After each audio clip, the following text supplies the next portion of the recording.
Poonjar SMV higher secondary സ്കൂളിൽ students police cadet പ്രൊജക്ടിന്റെ ഭാഗമായുള്ള സീനിയർ കേഡറ്റ്സിന്റെ പാസിംഗ് ഔട്ട് പരേഡ് നടന്നു. Pala DYSP K Sadan salute സ്വീകരിച്ച് പരേഡ് ഉദ്ഘാടനം ചെയ്തു.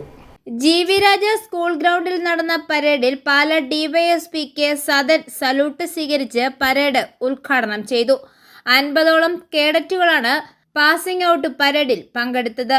SPC project ADNO Jayakumar, Poonjar ഗ്രാമപഞ്ചായത്ത് president Geetha Noble, school manager PR Ashok Varma, school principal R Jayasree, head master VR Pyarilal, head master in charge AP Anuja Varma, PTA president Rajesh Parakkal എന്നിവർ ചടങ്ങിൽ പങ്കെടുത്തു.